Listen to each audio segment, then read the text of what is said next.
Hello and welcome to another booktube video from me, Lauren, from Lauren and the Books. I hope you're all doing very well this here Sunday.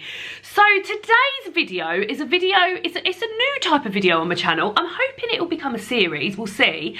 But what I wanted to do in particular, because quite often I get people, not only do people ask me for genres, not for genres, for recommendations, but sometimes I sort of think about those recommendations that I'm giving people, or think about the books that I'm not recommending people, and then think about the genres that I really enjoy and really don't enjoy. So I thought I would do a sort of series of videos where I do a little deep dive into why I might enjoy that particular genre. So we're starting with one that I don't like. And I've sort of grouped two genres in together here. So I've grouped together romance and women's contemporary fiction. These are both genres that I don't read a lot of and I don't enjoy, and I'm about to give you the reasons why I don't enjoy these genres. And the reason I picked these two together, because when I was thinking about why I don't like romance books and why I don't like women's contemporary fiction books, a lot of the reasons were coming back as exactly the same. So that's why I've grouped those two genres together. I feel like I've said genre loads of times already. These are reasons why I don't like these books, so they might be completely different. These might be your favourites. I'm going to move so I'm sitting up a bit more comfortably. These might be your favourites, and if they are, hurrah! But these are the reasons I don't like these particular type of books. And then at the end, I've picked a few books. I just can't get comfortable today. I've picked a few books from these genres that I have actually enjoyed, and would love to hear from you guys if these are the reasons you don't like this genre, or the reasons you do like this genre, or if you don't like this genre but you've got books within that genre that you've enjoyed. Would love to hear it below in the comments. Let's get chatting, let's get hearing about it. So why I don't like romance and women's contemporary fiction. Number one, the predictability of it all has me on edge. Like, it just annoys me so much. The predictability of the fact that these books normally contain white, thin, not traditionally good looking women, and the supporting characters as well, not just the main characters are always white, thin, not traditionally good looking. They've always got a creative career, whether it be normally it's working in a cafe or making amazing cakes. There's also sort of like painters, interior designer, that's one that appears quite a lot, or like clothing, like making clothes, things like that. This woman always gets dumped early on in the book, and then goes on a series of dates with such different men. Oh, one of them's a rock star, one of them's a geek, one of them's a businessman, that sort of thing, and then gets with someone in the end, and the ending is usually marriage. So that is sort of like a predictable thing that I don't enjoy about a book. And I don't find that, sometimes like predictability I can find quite comforting, but I do not find that comforting. I find it annoying. So my number one thing is that I find these books quite predictable. What I should say is that I did used to read women's contemporary fiction and romance before I found my sort of like reading groove, before I knew that I didn't like this genre and that I was more into other books. These are the books that I would read because these were the books that were on sale in the supermarket 10 years ago, which is where I used to buy my books 10 years ago. These were the books that were in the library out facing that I'd think, oh, maybe I will like this. These are the books that were appearing in magazines that I was reading then. So that's why I have got some experience with the predictability of these books. Number two is that often they promote marriage and babies as the end goal. So, as I explained with the predictability point, often these books are working towards the end goal being getting a partner that you will then marry and then you will have end babies with. That is not the end goal for a lot of people, and I include myself in people who that is not the end goal for. So that's another thing that annoys me about it, just the fact that the whole build-up is so that you can then have a baby or get married and have a baby. That's not the end goal for me, but that is the end goal that is sort of promoted in these books. Next one is that, and this does link in with the predictability, is that everything in these genres feels very lazy to me. That be it, and like you will be aware of this. Again, the following point that I'm about to make may be of comfort to some people, but these books are often called the same thing. So there's like a series of books that's like Sunshine and Showers at the Cupcake Cafe, Mistletoe and Mystery at the Cupcake Cafe. All of the front covers look the same of these books. Often the author's names are very, very similar. Once when I was on holiday with an ex-boyfriend, I'd taken 2 books, probably women's contemporary fiction books. I think they were Freya North books back then, because I got a free one with a magazine and thought, oh well, I'll just buy another one of these. And I read 2 books on that holiday. One was called I Heart New York and one was called I Heart Paris. And they were basically the same book, but with different names taken out and put in. So all the covers look the same, all the authors' names sound the same, all the titles are the same, and it just reeks of laziness and just no creativity or inventiveness or anything there. So that also is another reason I don't like it. Next up is, and this isn't just women's contemporary fiction and romance that this applies to, this rule, but flirting and banter in books, even the word banter makes me just want to die, is not something I enjoy. Whenever I'm reading it, I'm like, the cringe, I'm rolling my eyes, and in particular in these books, the flirting and the banter that appears within these books is just so awful.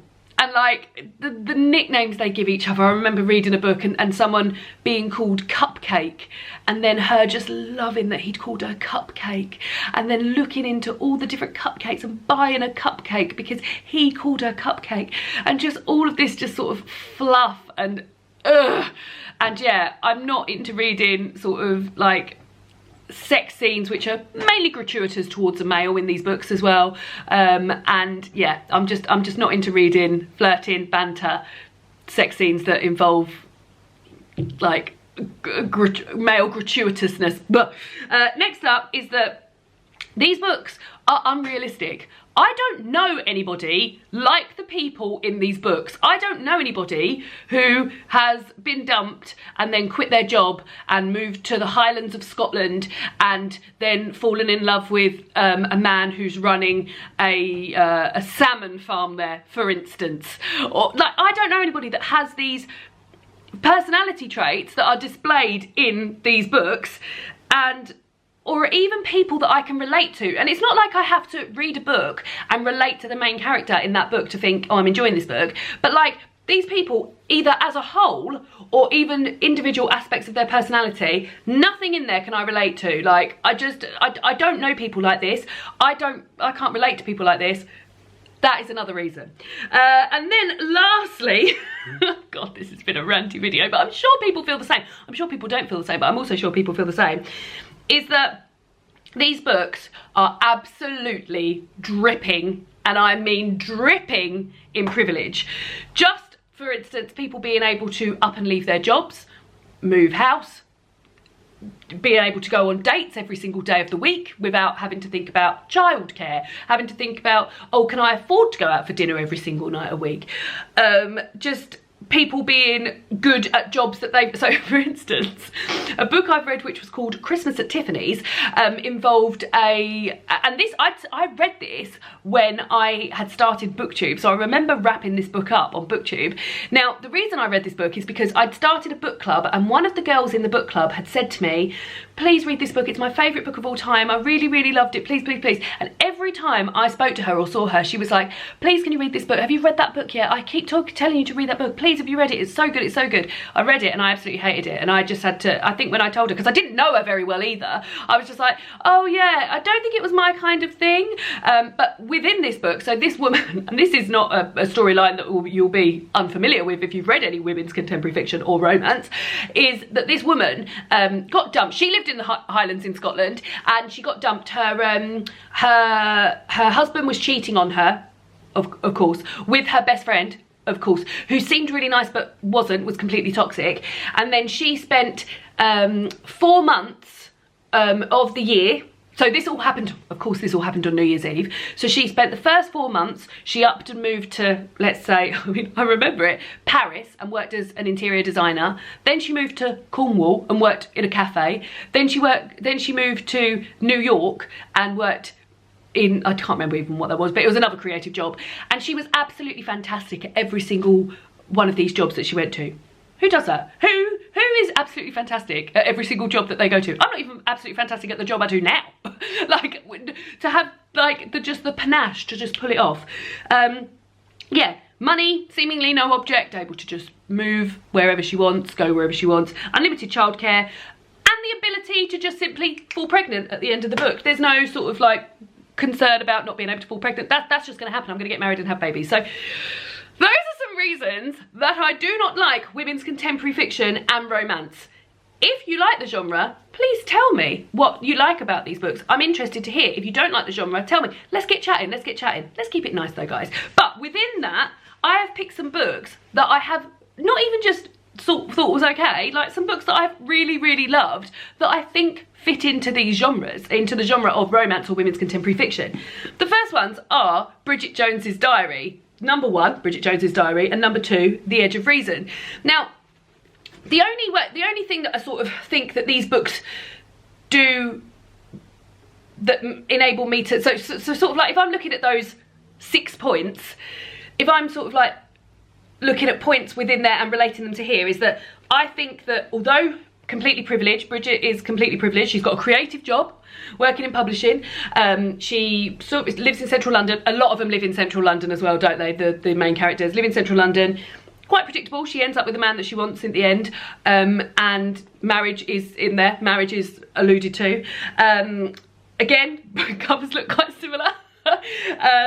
Flirting and banter is within these books, but what I will say is that these felt really realistic to me. Bridget herself feels like a real person, and I think that's why I enjoy these books being in the genre that they are, and me not enjoying other books in those genres. So realisticness. Also, these books are really funny, and I feel like the flirting and the banter and the sex is approached with humour at the core, which is another reason I enjoy those. So there we go. Those 2 books that I enjoy that go against my other plans. The next one is Love in Colour. Now, you will know that this is, well, I mean, you might not, but this was one of my favourite books of last year, and this is a romance book. It's love stories, and what I really enjoy about this is that the flirting and the banter and the sex scenes aren't cringe for me at all. I read them, even like there's not a whole lot of sex in here, but the kissing scenes and the build up and everything feels really sexy and feels really involved, and I really, really loved reading it. So that's a romance book that sort of goes against other things, and yeah, really, really love that. Next up is my favourite book from the year before last, and that's Queenie by Candice Carty-Williams. I think what I love about this book is that it is really, again, realistic, and the sort of, and at the end of this book, throughout, although there's lots of themes in there about going on dates, etc, etc, like it's not predictable. This book, I was reading this book thinking, oh well, she's going to end up with this person, or she's going to end up with that person, because she was going on dates with these people, and ordinarily in other romance and women's contemporary fiction books I've read, that does happen. That doesn't happen, and there's a much more focus in here about mental health and about the situation that she's going through. Again, realistic to me. Her mental health battle in here is very, very similar to my experiences with mental health, and at no point did I think this was lazy writing. It felt new, it felt fresh. I was reading it like, oh god, I didn't expect that to happen in a women's contemporary fiction book. So yeah, those are 3 books that not only have I just tolerated that come from these 2 genres, but I've absolutely loved. So that's the discussion.